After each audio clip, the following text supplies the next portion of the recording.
Pinecrest seniors Jordan Gershman, Anastasia Hediger, Camille Houle, and John Rudnick, and juniors Laura Herman, Ajay Singh, and Alana Steinberg, along with 19 other Floridian students, were chosen to present their scientific research to University of Florida scientists, using only a PowerPoint presentation and a 10-minute talk. We recently traveled to the University of Florida to attend the Junior Science, Engineering, and Humanities Symposium. They spent months in the lab collecting their data. Jordan Gershman took home 4th place with his research entitled Tapping the Beat in Complex Rhythms. My research deals with music perception and cognition, and it's about how humans interpret the beat in music and their physical responses to different auditory stimuli.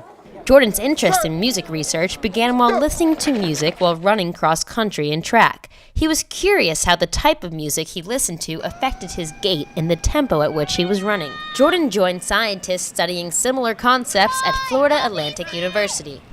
And we had 13 or 15 subjects who participated in our experiment, and those subjects, we'd give them a task, which was listen to the music we expose you to. Each individual was instructed to not tap until they knew where the beat was. And so that means they're not tapping until they're able to determine the beat.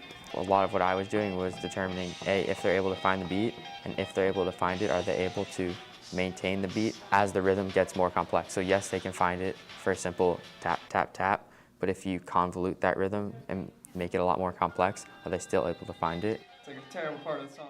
The data we had was a series of tap times, how far into each piece of music they listened to they tapped, and from that we were able to draw different conclusions. Then they'd fill out a survey at the end giving us demographic information about them, and then we were able to categorize them in different ways.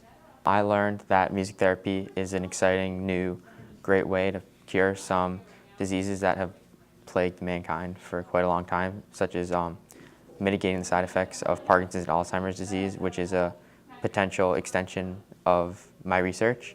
And I thought that was really cool because you can go help others with something that just interests me.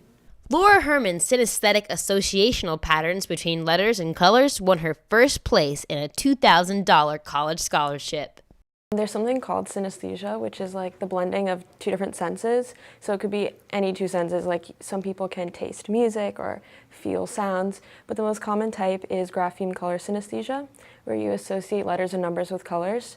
So I myself have it, so I really wanted to figure out why certain letters were associated with certain colors.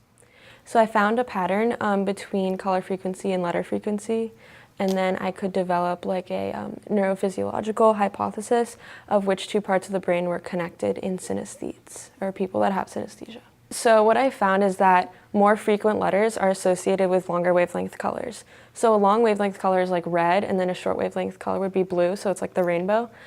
So red colors are usually associated with more frequent letters. So like A is usually red for synesthetes. But then less frequent letters like Q are usually purple or blue, like down at the shorter wavelengths.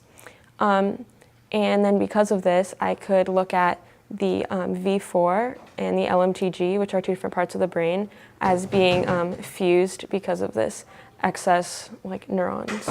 Synesthesia is genetic, and there's a 0.00001% chance of being born with it. Laura has only met one other synesthete in her life, and she happens to go to Pinecrest as well. I think it's really great that she's done research on it because it's such an interesting way to live your life, and not many people know about the way that synesthetes live. So I really think that more people should know about it so they can understand it better. It's really cool because some of her letters, like, they mostly follow the pattern also, but I didn't realize I had it until 7th grade. Mr. Nolan was actually talking about it because they think Albert Einstein might have had it, and I didn't realize until then that I was any different. Laura is very modest about her work and plans to continue her research in neuropsychology. I really didn't think I was going to get it this year because I was really happy to be chosen as a junior, but most of the awards usually go to seniors, so I didn't expect it at all. I remember actually when they called my name, the first thing I thought was like, wow, that person has the same colors as me in their name, and then I realized that it was my name, and I was just really surprised, so it was awesome.